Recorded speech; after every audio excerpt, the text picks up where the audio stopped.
Hey Jeff, how's it going? Hey, buddy. I guess West we're gonna chat with Coast. some people. I like it. I like it.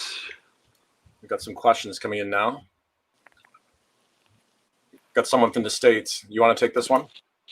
Sure. What does it say? Oh, here we go. Hi, my question is always, are you ever going to play a show in Georgia, U.S.? We love you all for years. Never been. Yeah, I mean, obviously, now is not a great time to tour anywhere. And we've always wanted to go back to the States in a more in-depth sort of tour. It's just a lot of time, and I hate it to sound like this, but a lot of time, we're on a bus and we're doing a tour in Canada and so on and so forth, and we've got a large enough crew, and it's quite an expense to get down there. And for us, being a band for 30 plus years, it's just not viable for us to go down and lose even $1,000 a day. It's not like the company is making money or the band is making money, and at the end of the day we're losing money. It just doesn't work half the time. So if something does come up and it's done proper, then I can see that definitely happening. But we just hope everybody gets through this ordeal first, and then we can start making some plans. Cool. All right. Got one from Mitchell Davies. Do you know, is he Australian, I guess? I'm not sure. I recognize Mitchell's name, though, for sure. Do you think you'll ever play Lifeline live in the future? One of my favorite. Wow, there's so many songs. What And album we're writing is that? new songs, What album is that from, Stuart? Lifeline? Was that on Is that Tangents? Oh, it's not like an album song? Was it on an album? Are we embarrassing ourselves now? No, Tangents is the best of. Yeah, well, what did we stick on there? Just Walking Wounded? Was that the only one? I think so. I think it might have been. Well, someone's going to correct us in a minute, I guess. So Okay. Go ahead. Sorry. Well, just there's so many songs for us to get to. I think if we were to get to a song like that, it would be if we were playing in a smaller town or a Melbourne series of shows, like for 5 nights, where we could address, multiple albums, like we did at the Horseshoe, where we did 5 shows, and boy, we had to learn a lot of songs for that. Well, that's why I was actually mentioning, what album is it? Because if there's a 25th or something coming up, I could see us putting it on. For some reason, I'm thinking Tangents. Jeez, Triptych, not Tangents. Anyway. You guys have always been pioneers. How will you evolve from this COVID thing, having JM stuck in Australia? Can you guys still create? Well, I think we can create. We released those 2 covers as soon as COVID hit. And in addition to that, we're also working on new music as we speak.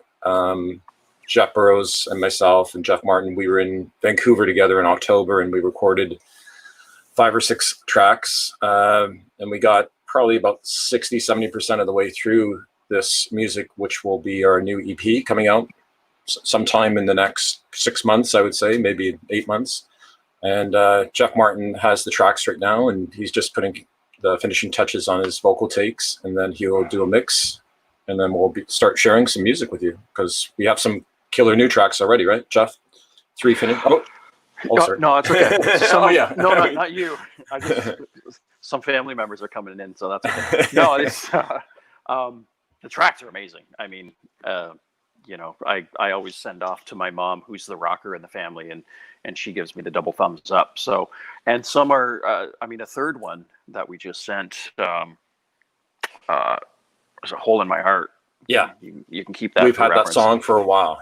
Yeah, we wrote that quite a while ago. Revamped it and Stuart's even done some shorter mixes, longer mixes, heavier mixes for fun, and it's just insane. It's really, really cool. So yeah, the new music's gonna be great. I don't know if we'll have to wait that long for a single, mind you, but hopefully a single or 2 come out before the EP and get everybody's appetite ready for the deeper cuts. Any chance of releasing Life's What You Make It, the Talk Talk song? We had recorded that in 2003, and I think there's probably a good chance we will release it, I guess. I mean, you can listen to it on YouTube for free right now, so I guess maybe if we're combining some tracks maybe in the future, because I mean we do have some music. People always ask what is not released, and there is stuff in the vaults that we still have, and maybe this could be added to something like that. But it was a lucky find. We had forgotten we had recorded it. But it's pretty amazing what we've forgotten from those 90s years and early 2000s. Yeah, for sure. Let's see what else. What else do we have here? Hi, Jeff. What's your favorite song to play and favorite album overall? Me?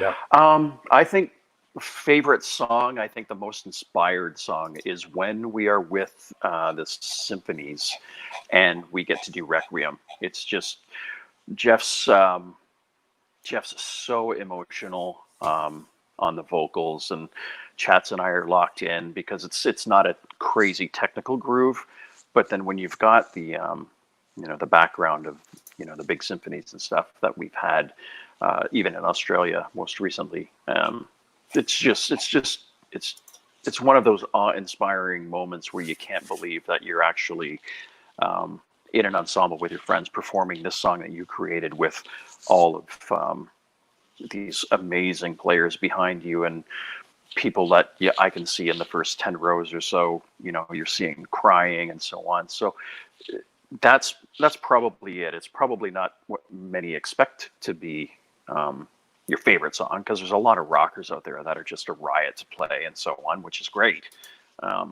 But Requiem just really nails it on the head.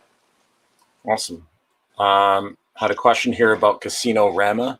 I guess we should address the tour. Obviously, we had to cancel, or not cancel, sorry, wrong choice of words. We had to postpone these shows because of COVID, obviously. And we have rescheduled a lot of them for January. And, if things improve, we will definitely do these dates. If for whatever reason they were not to happen, they will be rescheduled again. Like, this tour is going to happen. As soon as you see bands out there touring, this tour will be happening shortly after that. Don't you agree? Absolutely. I mean, I like the idea of doing something different like this. I've always been jealous of many of the 80s American bands whose managers or agents had the wherewithal to put them together and stack them and put it out to like the outdoor sheds and stuff. I always thought that was really cool, and I always pondered the question, why aren't we able to put these packages together? And finally, when this happened, I thought, fantastic. So this is definitely going to happen. In my mind, this is only the beginning of something that's going to be really cool. That's going to happen annually, which I think would be great, because we love to tour. We don't like to waste our time on things that don't go so great. But a tour like this annually, say in the summertime, where we can rotate in and out of different bands, different artists, and so on, and everyone is afforded a 45 or a 50-minute set, and then each of those bands can do their own separate tours, whether it be in the fall or in the winter, I think would be fantastic, because it exposes the Moist fans to more Tea Party performances, and vice versa, the Tea Party fans to Headstones and so on. And if you've heard of them, if you're a fan of 90s CanCon, you obviously know all of the bands, but you just might not be very versed in all of their tracks. And that's kind of what I think is great, because we're going to be out there putting each and every one of us on the stage and shining that spotlight on each band. And the fans can go back saying, what, I'd really love to see a 90 or 100-minute set of Big Wreck. I've never seen them. I've only ever seen them at the Saints and Sinners tour. So it just kind of helps everyone, and it makes it easy for choosing for fans and of each band alike. So I think it's a great opportunity. Cool. We get asked this one a lot. Will you ever release the orchestra shows? And we would love to release them, but unfortunately, just the contracts that we sign with the orchestras themselves, we would have to pay each individual member, a couple of $1,000s, and just financially, it just doesn't make a lot of sense. we're hoping to play with orchestras again in Australia next time we go down there, possibly. It's been talked about. And if we did that, there was also discussion with one of the orchestras about maybe profit sharing so that their members just are partners in the record instead of having us, sort of act as a record company or something like that. So, so hopefully. I want to clear something too. Everyone to realize the reason that we can't either is we understand that these guys need to be paid. Obviously, they're professional musicians. $2,000 an artist is low, as far as I'm concerned, when you're dealing with, pros like that. And 78 artists times $2,500 or so on. It's an expense. So what Chats was talking about so far as profit sharing or I wouldn't even say profit sharing. I would just say there's no profit. There's no profit. Just consolidation. But there's a nice way that we could market, they could market, and it's something a little bit different. And Australia is particularly good at doing things like that, and we've done sort of some things like that before with them. So I could maybe see that happening. Someone's asking here about these live from home concerts. With our band, that's just not a possibility because Jeff Martin lives in the jungle in Australia, and his internet is like from a satellite dish. So it's just not possible. I mean, if Jeff Martin can travel over here, perhaps even before the tour, then maybe we can stream one of our rehearsals or something. We can look into something like that for sure. But you should join Jeff Martin's Patreon account. Yes. He's got all of his solo stuff going on right now.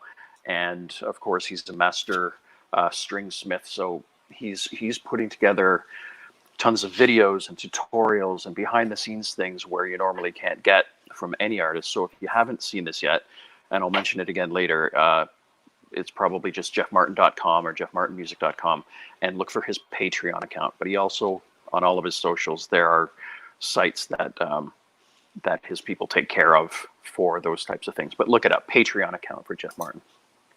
Here's one we get asked a lot too, is another EP in the vein of Alhambra possibility. And, we would love to get round to doing something like that, but there's so much on our plate right now with the new EP and the tour coming up. But it is something that we discuss. I mean, we had the greatest time, improving our skills on these world music instruments and just having such a atmospheric tour. I felt it was more of a show, that tour, than perhaps many of our shows that are maybe, songs put together. That one was, curated from beginning to end. So I'd love to do that. Would you want to do a tour like that again? I'd love to. Yeah. I think that'd be great. Just not in February with all these strings, to stay in tune in Canada. So it's a little difficult.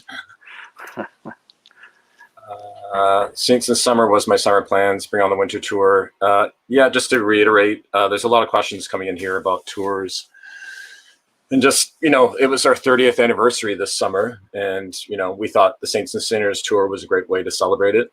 We'd be doing more dates around that and after that, I'm sure. But we just thought it was a great way to get back onto a bigger stage with proper production. So, You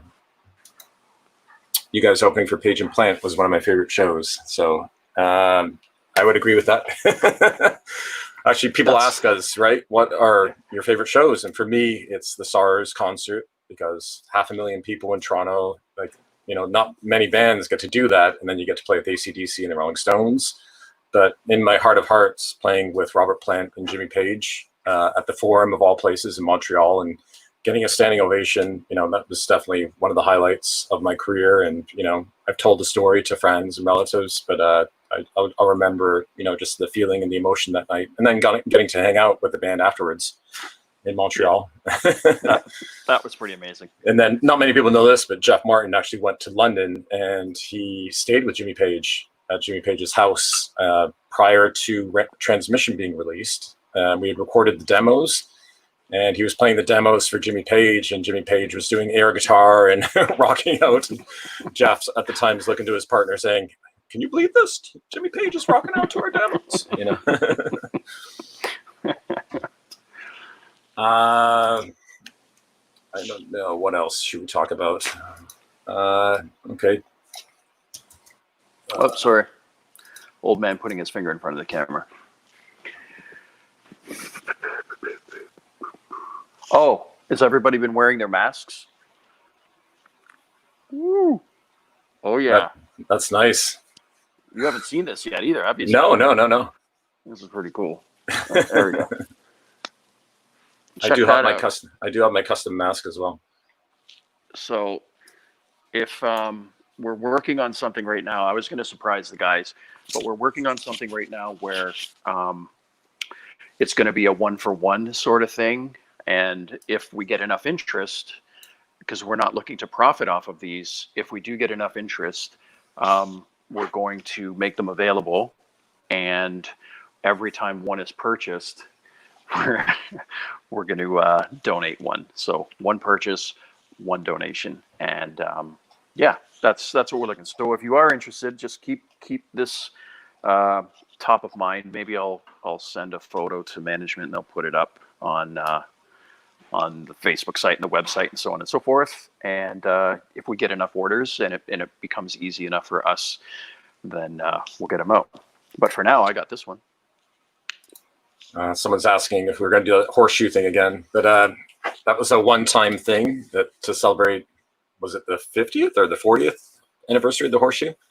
That club's been there a long time, but it booked a bunch of big bands, and we were happy to play there for 5 nights. It was a lot of fun. It's nice not having to get on a tour bus or on an airplane the next day and being able to settle in. So yeah, that was cool. The Eastern music influence has been less present in your music. Will it be back? I think it's maybe in our DNA, and we're always looking at ways to include it. I mean, The Edges of Twilight was sort of the pinnacle of that, where the whole concept of that record centered around the instruments. But yeah, I mean, you love playing those instruments, don't you? I love playing the instruments, but from my perspective, one big problem is, when that was done, and it's not a problem, but one of the main instigators behind that is we had a lot more time and we were with each other a lot more, living very close to each other, and no families at that time and so on and so forth. It was a whole lot easier, and I'm not making excuses, but that is one main reason. But I can see that happening again, for sure, especially if we intend on maybe doing a stripped down tour like that. And I don't think we've ever done a stripped down tour like that in Australia, which I've always wanted to do as well. If we did that in Canada, I'd like to do that in Australia. And as Chats will attest, we could do all the wineries, which would be fantastic. Mm-hmm. Just question here, how come we didn't make it in the States, I guess. But I think that's a complicated question, a lot of Canadian bands back then, it was difficult to break into the States. You either signed with a Canadian label or you signed with an American label. And we chose to sign with EMI in Canada, and it led to us getting a great push in Australia. And we thought that would continue around the world, but we ran into some headwinds, I guess, in America. And, over the years, we've been battling with... Go ahead. Sorry, I'm interrupting. It wasn't for a lack of trying, though. I mean, we worked with some great people, and sometimes things catch fire, and sometimes things don't. We certainly loved touring there, but if radio is not into it, that's just the way it is. This is long before. I kind of think to myself occasionally, what would have happened if we came out when there was, the internet in full swing like it is now. Would it have helped? Would it have hindered us even more? I don't know. I think it might have helped, but I don't lose sleep over it. That's for sure.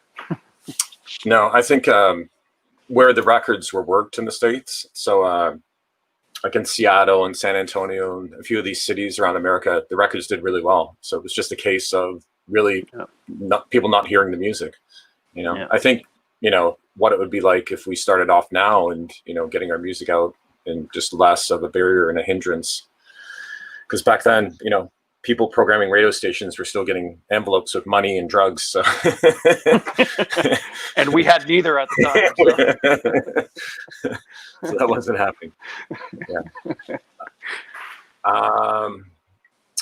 Yeah. Yeah. Any questions, or do we need a talking subject? Oh, here we Any go. chance of putting out the Todd Party songs? We actually, it was great for Todd Kearns to sing on the Led Zeppelin cover, right? Yeah, that was super cool. So that's Andrew. Did you see that was Andrew that asked that question? Yeah, from Australia. Mr. Treadwell. Hey, Andrew. Well, you never know. You never know what you might hear. But there is a lot of songs out there. And Todd's so busy right now anyway, which is great. But yeah, who knows what's going to happen in the future. A question about the Windsor Blues Fest. And I guess this could relate to any of the shows that are not on the rescheduled list. I think everything that wasn't rescheduled for January, February, we're going to try and do it in June, July, like the original dates. I know you're involved with the Blues Fest. Perhaps you can elaborate on that. Yeah. Well, I'm involved with the Blues Fest, but so far as the Blues Fest is canceled this year, as are all festivals across the world this summer. But if we were to be able to do the January, February, I already know for a fact that many of the summer dates, including Ottawa, or summer dates, festival dates, including the likes of Ottawa and Windsor, and some others that were interested but didn't exactly coincide with the routing and so on, are going to be added in next summer. So just because there's some January, February makeup dates and your city isn't included doesn't mean we're not going to be there in 21. I think there's a lot of misconception that, bands only get to, do what they're told with regards to shows and dates and so on. But we enjoy putting pressure on our amazing management team and our agencies. So if they know that we want to play in Windsor and we want to hit Ottawa and we want to hit, other festivals. I mean, we were going Victoria to St. John's, and it really bugging me right now that it's not happening. And any date that doesn't get hit, rest assured, it's going to get made up. I'm not really worried about that. Vinyl questions. I mean, from the band's perspective, we'd like to release all the records on vinyl. We don't see why not. There seems to be enough interest out there. Yeah. And Interzone Mantras, I know Jeff Martin had talked about remastering that. Just, you make records back in the day and, your knowledge of music and your taste and your preferences change. And it's nice for it to be encapsulated in time, but at the same time, you want it, to move forward and reflect who you are as well. So I know our indie record, was made on inferior, machinery, and, it has a certain sound, which is, I embrace the sound and it brings back happy memories, but it would be nice just to tweak that record a little bit too. And I know that record is celebrating 30 years in the coming year. So I'd like to talk to a record label about producing, some indie records, because I know we only made 3,500 and, I don't know where any of them are. So it'd be nice to give people the opportunity to listen to that one. That'd be cool on vinyl. I'd really love that. Do you think we'd make a live record on the tour, maybe? I think this tour maybe is too short, the set. I mean, it would be nice to pick one of our, favorite places in North America, whether it's Montreal or Buffalo or Edmonton, and, where the crowds are just over the top and put together a magical evening. I think once we've got a good tour under our belt and then we eventually hit, one of the bigger spots, like you mentioned, and it's celebrating maybe it's our 30th year now, so maybe our 35th or something. It should celebrate something, but I love live recordings, so I'm a fan of dropping one whenever we can, to be honest. Did we record the tours of Edge of the Twilight Transmission? I think at some point we started recording everything, but it's just a case of, they weren't recorded in a completely professional manner in terms of like room microphones, and because every time we play a show now, it because of these digital consoles, we can record every single show. So if we ever decide to do a Patreon page, we could probably start releasing that sort of stuff to fans if they're interested, because there's certainly a lot of material out there. Absolutely. Some questions about Europe and, just all over, actually something that people might not be aware, we're really popular in Turkey. I know we shot the bizarre video there that people have no idea. And we see the stats from Spotify. And, I'd love to go to Istanbul one day and play a festival and hit Greece on the way, and maybe stop off in Italy. And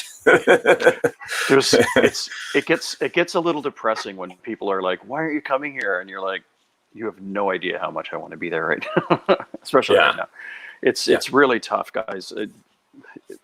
We would tour pretty much anywhere we could if if it made sense. We really would. And we're honored to be asked. So Andrew again, he keeps popping up. Just talking about the new EP. So if people are just tuning in, if they missed the beginning of the show, we are currently working on EP2, the follow-up to the Black River EP. And we recorded most of it last October in Vancouver. And Jeff Martin's putting the finishing touches on things in Australia right now. And there's a few songs that, we could probably play for you, but I just wish there was a way to play it right now. Sorry to tease, but I don't think there's a way to mix it in. So maybe if we do one of these chats again, I don't know if people are enjoying these chats, maybe we can figure a way to no? Okay. All right. I didn't sign the NDA. Sorry. It's an NTA, no talking agreement. I'm sorry. Okay. I want to thank Stuart for doing the technical side of this right now, because my computer's not at home right now, and I'm on my phone, so I can't really see too much. I'm just kind of listening in. Yeah, Patreon page. Yeah, I mean, we've talked about the Patreon page. I think we're going to see how it's working out for Jeff Martin, because I know he's just started that. So go check that out and let us know what you think about that. Once Jeff hits 10,000 fans on his Patreon page, we'll think about putting up Patreon.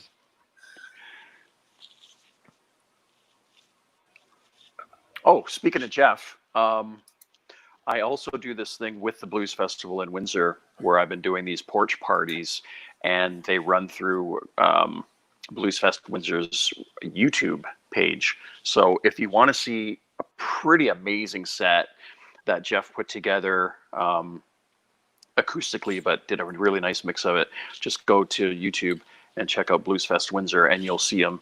And it went so well. I haven't even asked them yet, but I want to see if he wants to do another one, because the viewing of that, the numbers are insane, and he really put a lot of heart into it. And it's nice to see him in his element like that when he's doing solo stuff. So if you haven't seen him yet, check it out. And then when you do see that, that's the type of glimpse that you're going to get inside of his Patreon account. Jeff Martin is sleeping now, I think, so he's not joining us. People are wondering. So what is it? It's 5:30 in the morning there, or is it 10:30 in the morning? 9:30 in the morning. I don't know. But I think maybe, I mean, if we can hook him up for the next one, we'll see. Get him motivated.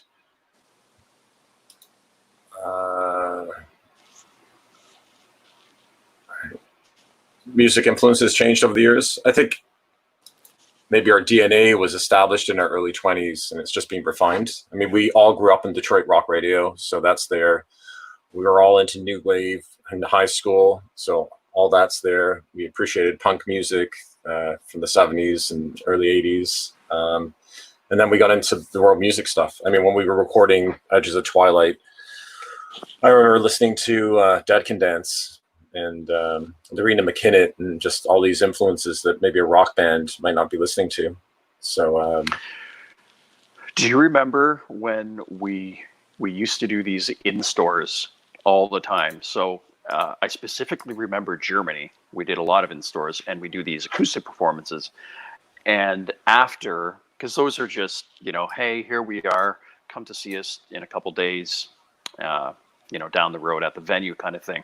And one of the perks, the best perk ever, was being able to go and pick 5 CDs each from the entire store catalog. So we were just picking up all of these. I remember getting these, double disc CD packs worth 99 marks at the time of world music and different things that you could even find here, and there were imports from different countries. So that was like the heyday, or not even the heyday of the band, but the precursor to the bigger life of the band. But that was really fun, and that was such a cool bonus, because you'd be in Germany, then you'd be in England, and then back home in Canada, and you'd get that's what got us excited. Free CDs.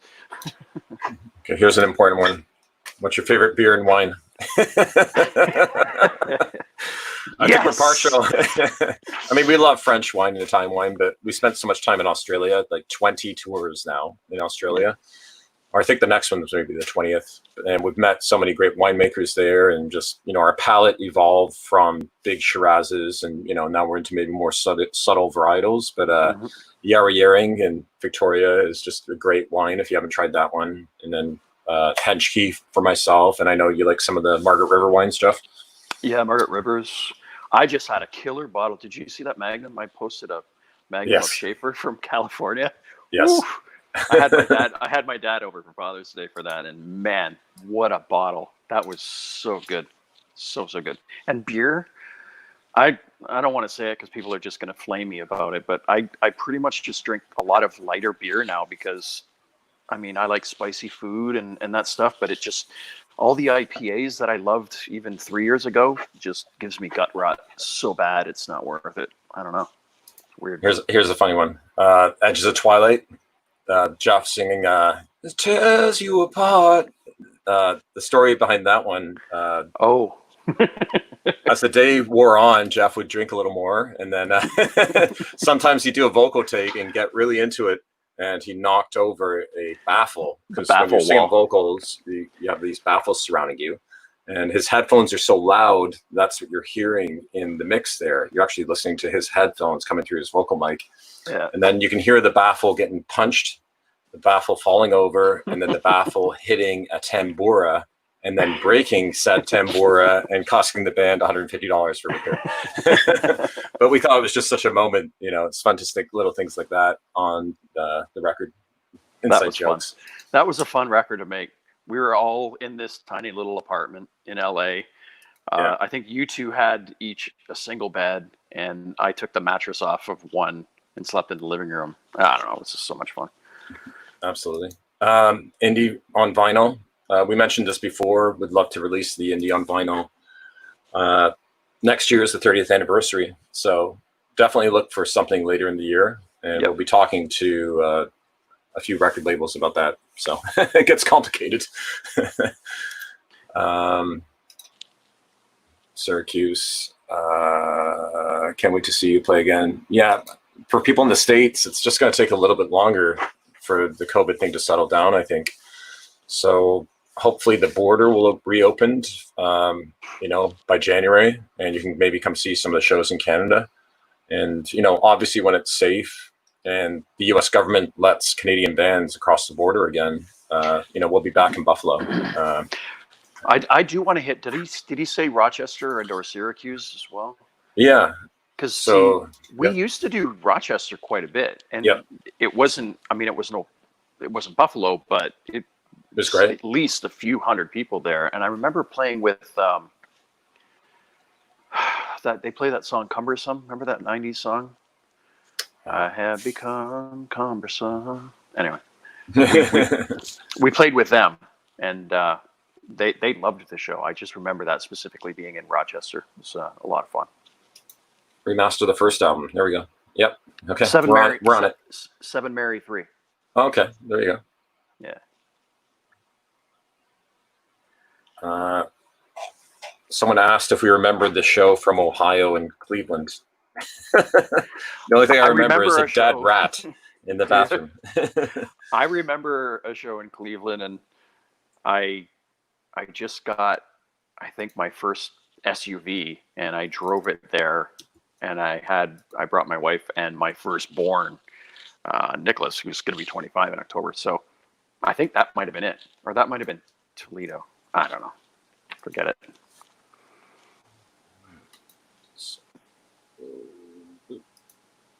So what have you both been doing artistically to keep yourselves busy? Well, I mean, we did the 2 covers. That was a lot of fun, and we recorded the EP. Myself, I'm still doing video game soundtracks. I know, Jeff, you've been involved with putting together these concerts for the Blues Fest, and then you did your drum marathon. Yeah. I've got some other things coming up. Again, coming up with ideas on how to do charity work without performing live is proving to be interesting. But I do a Christmas album every year with friends. Stuart's brother-in-law, Dave Seren, is another amazing bass player, and we have this band that we pretty much sell out the Coliseum at Windsor every Christmas. And this was supposed to be our 10th anniversary, so now we're trying to come up with something else. The 10th anniversary will be next year, and much similar thing as the Tea Party. We don't really know what we're going to do yet, but I'm working on something like that because we raise a lot of funds for food banks and homeless shelters. Well, someone saw this show, I guess, in Seattle at the Moore Theater when we played with Lane Staley's brothers band, I guess. Yeah. So, Lane was side stage at that show. Yeah, we have a great following in Seattle, and we're so thankful. It's great crowds. Like it meant a lot when we reformed, and we were able to go back down there, and people hadn't forgotten about us. So yeah, they're passionate. It's almost like they're French. They've got a lot of je ne sais quoi. Yeah, you start to understand why the whole grunge thing came out of that city, and all the other great musicians. Besides Jimi Hendrix. Heard of him.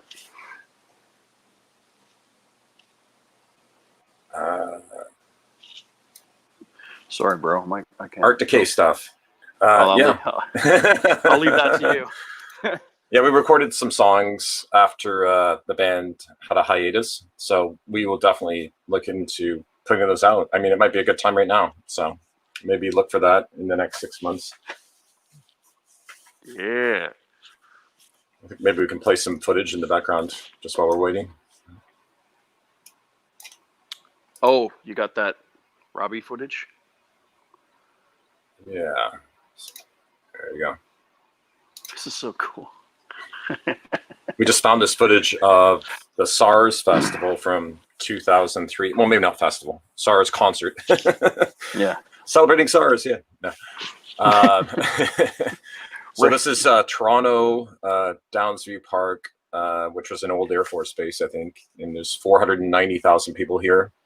And this was a show when Toronto was afflicted by SARS and came through the worst, that we wanted to tell the world that we were open for business. And the Stones flew in from their European tour with AC/DC and Rush and Guess Who and Justin Timberlake, Flaming Lips, Blue Rodeo and Tea Party, Sam Roberts. So we put together this great concert, and $20 admission, and it was like a legendary day, But we just recently found this footage, so we were watching it for the first time with you guys. So I don't know if any of you guys were at this concert, but You still got that same cabinet case, don't you? 302. Yep. Yeah. High quality. Yeah. There you go. Tea Party Christmas album. Actually, Jeff Martin loves Christmas songs, so I don't think that'll take It's true. Are you being sarcastic? Because no, he does. Okay, well, we're taking the world music instruments and the Christmas songs, and we're gonna put them together. Have a hurdy-gurdy Christmas. Oh God. What's the most difficult song to play live? I think for yourself and myself, we can play almost everything. I know for Jeff, because he has to sing it. I know when we were going through Gyroscope, that was very difficult. So it's one of those, rub your belly, tap your head type songs. Just the rhythm is so off, and it's such a powerful song. You don't want to be like walking through it. You need to be really charging through it. One, what track is that? Mantra. It's not difficult for me to play, and it's a lot of fun to play. But there's going from the tom beat to the straight hat 4 on the floor kind of beat without increasing tempos and stuff like that. That's difficult, and that's probably the most difficult thing that I think and in turn we have learned over the years, and from a drummer's perspective, is tempos and so on. We've really learned to kind of harness the excitement and not let it get away from us, and just have a great time. So there's no songs, but there's certain things that I think we're all always trying to improve, and for me that's it. Just that super steady meter, and then bump it up when the big fat chorus comes or something like that, and then those subtle nuances is between volumes, between the rhythm section and the lead guitar kind of thing. All of those things are the types of things that we work on all the time. But so far as difficulty of the songs, I don't think anyone is ever really interested in writing a song we can't play live, so we're always able to do that. Favorite Tea Party album? I think for me, I love Edges of Twilight, and then Transmission after that. So Transmission was nice because Edges of Twilight, we kind of wrote that as a band, but with Transmission, Jeff Martin had a nucleus of the record begun when we heard it for the first time, and we were just blown away by his use of sampling and the world music samples in particular. And just I remember playing Transmission, like a lousy mix of Transmission for the record company for the first time. And it was like a 7-minute version. So it went on and on and on and on. And just watching their faces were just like pinned against the wall. And and we were just like, there's your radio hit. But yeah, I mean, those two records, and I don't know if you agree, Jeff, but I think those are kind of the highlights for me. Well, those are the highlights. Yeah. I mean, I'm proud of all our children, so. Yeah. I don't have any favorites. I have more favorite songs and moments and stuff like that. So I like songs when my kids, who are much younger than we are, obviously, come up and say, "I was showing this to a buddy," and they're really fucking blown away. That's what I like. I don't. It's kind of nice. Good, because it at least makes you aware of the fact that your music is relatively timeless. Sorry. Uncommon Folk, that's a project I did for about 10 years. And there's more music. It's ambient folk music. And there's a single out right now with Glenn Campbell. So there is more music to come out. So that's all I can say. I don't know when it'll be out. Do you have a website or share that shit, man? For sure. Those masks are looking good. So if people missed the comment on the mask, yeah. Yeah, so guys, these are not yet available. I had a friend mock this, and the whole idea was that we're not looking to profit from this pandemic in any way. So we were hoping to, it's called a 1-for-1 type of deal, where if you guys are interested in purchasing 1 or 2, purchase however many you want. Say you purchase 5 for you and your friends, then 5 get donated to centers that are in need of these frontline centers and so on and so forth. So it's a pretty cool concept. This one's, I had a choice of 2. This one has more of the elastic on it, and it's a little bit thinner here, but it still has all of your protection. So this one is my favorite. And if there's enough interest, just I'll have management post this on our Facebook site and on other socials. And if you are interested, just give resounding yeses, and we'll see if we can get some pre-orders and get them out there. So yeah.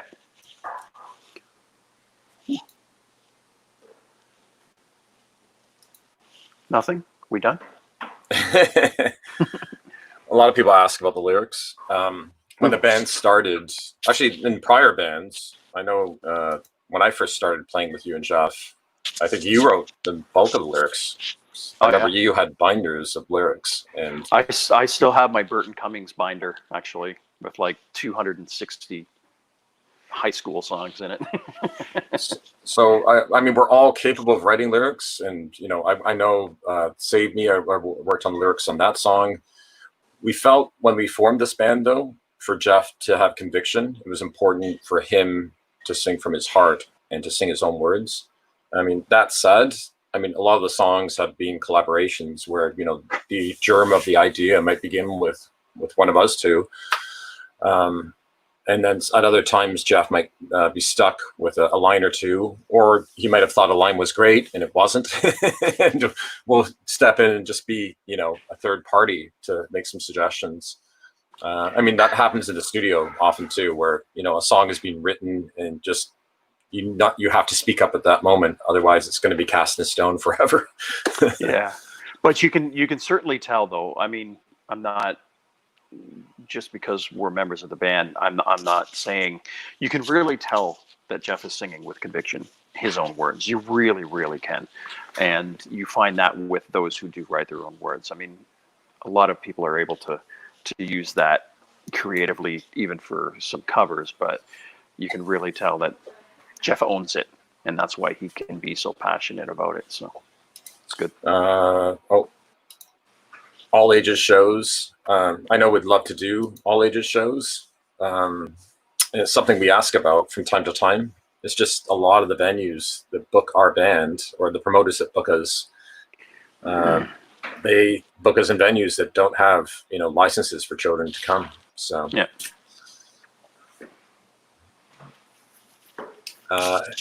Any funny stories on the road?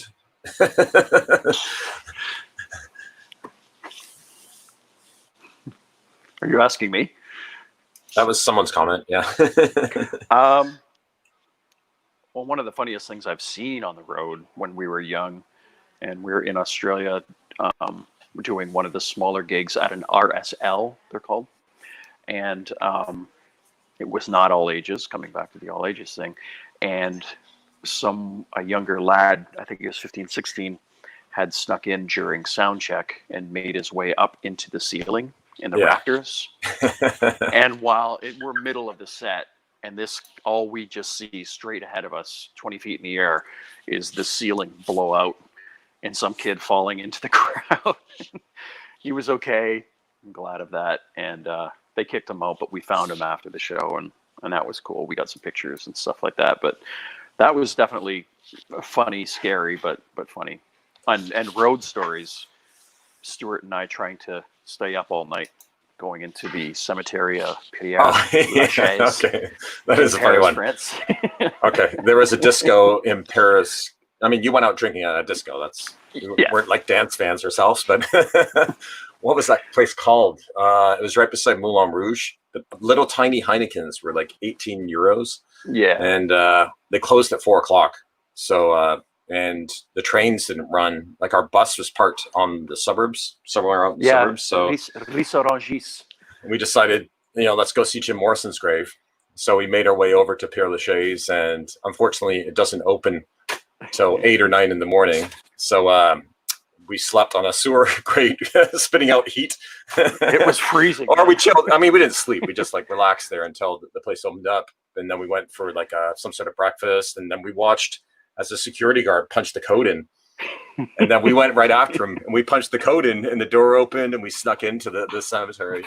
And he came over, and he was like, Monsieur, no. He started speaking French. And I know Jeff Burrows right here speaks fluent French. And all of a sudden, you put on your Texas accent. Yeah. What are you talking about, boy? We are just here to see Jim Morrison's grave, you know? And and he was like, yeah. So we had to wait till 9:00, and then we went back inside. So that was a funny one for sure. Question about Crush Karma. Will you ever do any shows with Crush Karma again, you think? Or I don't know. I mean, I love the guys. Stuart and Jeff love the guys. These are all guys that we kind of grew up with and so on. We'd love to, but again, it's a lot of work. And Ed is now back with the Mothers, which is great. Amir is, a lawyer, and he's quite busy. And Turner is still recording and producing and mixing and so on. So, I mean, we gave it a really good go, and 2 great records out of it. But I don't really think so. Here's a funny story. Remember someone one of our friends fell asleep on the bus. Oh, jeez. Rosie. The bus took him to like the next town, but he had parked his car at the prior town. The longest walk of shame ever. Our biggest Oh, sorry, go on. I think he went from, I think we're in Oshawa, and I think he wound up in London or something. It's funny. I don't know, 3-hour drive. Biggest musical influences? I know Neil Peart passing away recently. That was a big one for you. Yeah, that was as a drummer, especially. You know. Mm-hmm. I mean, Led Zeppelin, huge influence on our band. I mean, I don't think it takes a lot for people to figure that one out. But I mean, I think what we do is, you know, pay homage to them, and you know, in a respectful manner. We try not to copy them, but just their influence is flowing through our veins. You know, we just love British-based blues rock music, you know. Someone asked earlier, actually, if we knew Rush or Triumph, and we had the same manager as Rush for 20 years, and you know, we know Getty and Alex quite well. Neil, not so much, because Neil had quite a few tragedies at that time, and he was also living in Los Angeles. So, but yeah, the guys in Rush, amazing, and from Triumph, Gil. Who ran Metalworks. We knew Gil quite well. He always treated us really well at the studio, and yeah, so power trios in Canada sticking together. I did party with Mike Levine. Were you with me? It was one of the Canadian Music Weeks. Mike Levine was there, so I ended up having some drinks with him and Rain Maida up in the penthouse. I don't know, it was blurry, but he was funny because he was telling me the story when he was on Let's Make a Deal or The Price is Right. They were touring in Los Angeles. Would we do a tribute to Rush? I think we do it every rehearsal. Just so we're warming up. We're waiting for Jeff to get his guitar in tune, and you know, we'll break into Limelight or something like that. So, Kim Mitchell, yeah, we know Kim Mitchell. Very well. Great musician, great guitar player, good DJ. Yep, it's got new music coming out now too.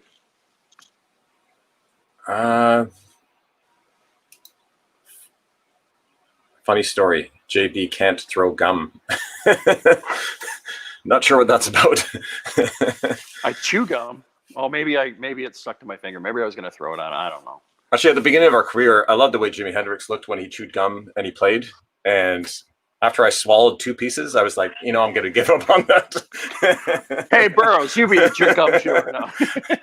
I mean, what a way to die, right? Jimi Hendrix died of OD, and Stuart Chatwood died of choking on gum. But we got about 7 minutes here. Scotty Carmichael, happy birthday! Of course, happy birthday, Scotty Carmichael. Hey, that was Brother Bill, wasn't it? Brother Bill, Neil Morrison. Was that him? Yes. Yeah. Hey, Billy. And yeah, Scotty Carmichael has this great cottage north of Toronto that lots of rock and roll bands have recorded and rehearsed and worked on material at. And I got some stories from that stay. Remember that? You can't even talk about those. That was, oh my God. There's that one bed story. Remember that? Yeah. No, we can't. We're getting all shy. We can't talk about that right now. South America. I mean, we'd love to come to South America. I mean, really, the way it works, guys, is promoters offer us concerts in places, and we go to these places. And if there's a promoter in South America that wanted to bring us down for a festival or a string of club dates, then we would make it work. You know. So if anyone's a promoter down there, let them know.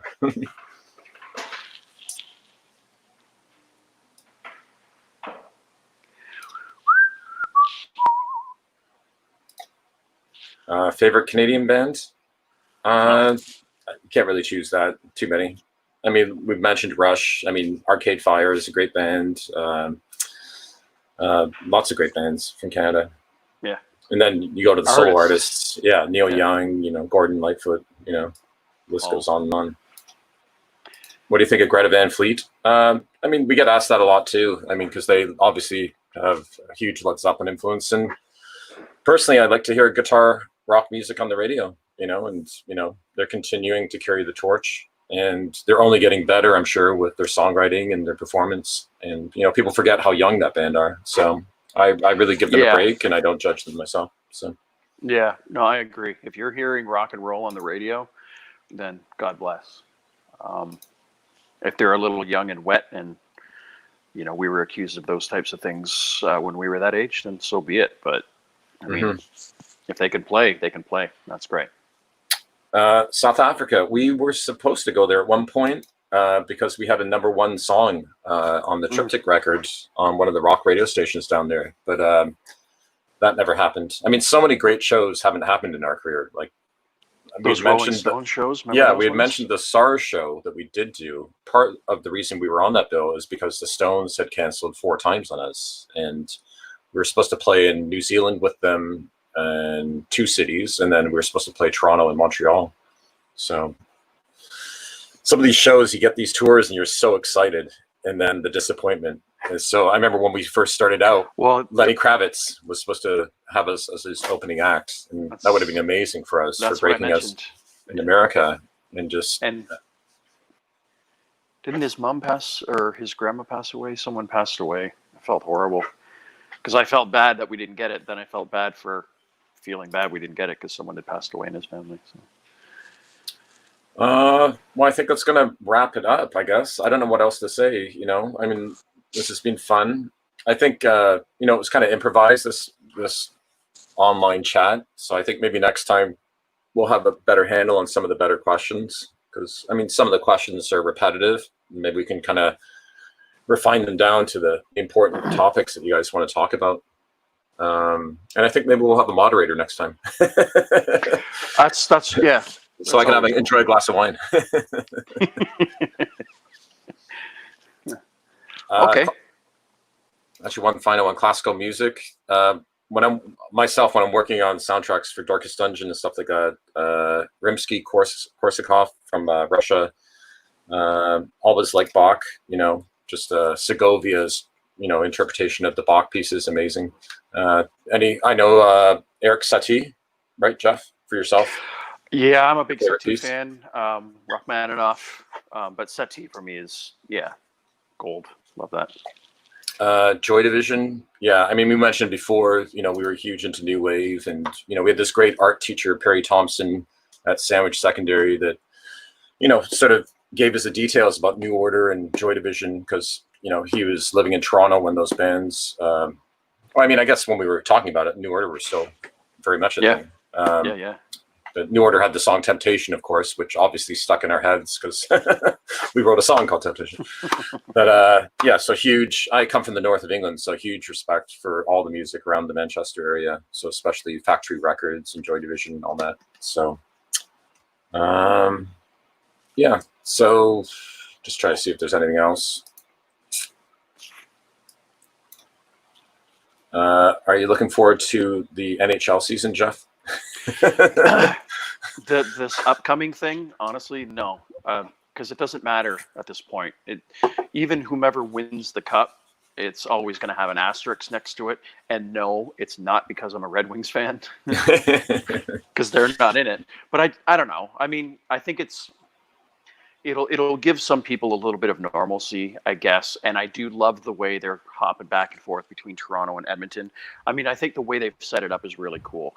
But whomever wins it, they're always going to have that asterisk next to it, because it's not a true ending to league play, and that you could put that in NFL, MLB, Aussie rules football, whatever. It's there would always be an asterisk. So I'm a little hardcore when it comes to that. Cool. Favorite bass player for myself. Paul McCartney, John Entwistle, Jaco Pastorius, Charles Mingus. I really like melodic people that don't just add like a bottom and add a melody to things. I don't know. Favorite drummers, Jeff? You know what? Or... Yeah, like all jazz guys, the old jazz guys. I got to tell you, it drives me nuts. But I love Twitter. But I always see who's the greatest drummer ever, and it's always Neil Peart and John Bonham, and people just really have no idea about some of these kids that are out there that are just mind-boggling. I have no idea what they're even doing, and it just blows me away. And equally, Neil and John Bonham would have been blown away, because the stuff that young kids are doing right now, I've never kind of grown old with musicians. I like young, hot, killer players that blow my mind, and there's just so many young cats out there that are so good. Nice. Thanks for all the comments, everyone. And yeah, this has been a blast. So we're going to wrap it up now, and hopefully we can do this again. Look forward to the new EP coming out, and we'll have more news on Twitter and Facebook about that. And then we're going to look into doing something with the EP record, Yeah. All right. Good stuff. So bye, everyone. See you, JB. See you, chats. Bye, everybody. Thank you.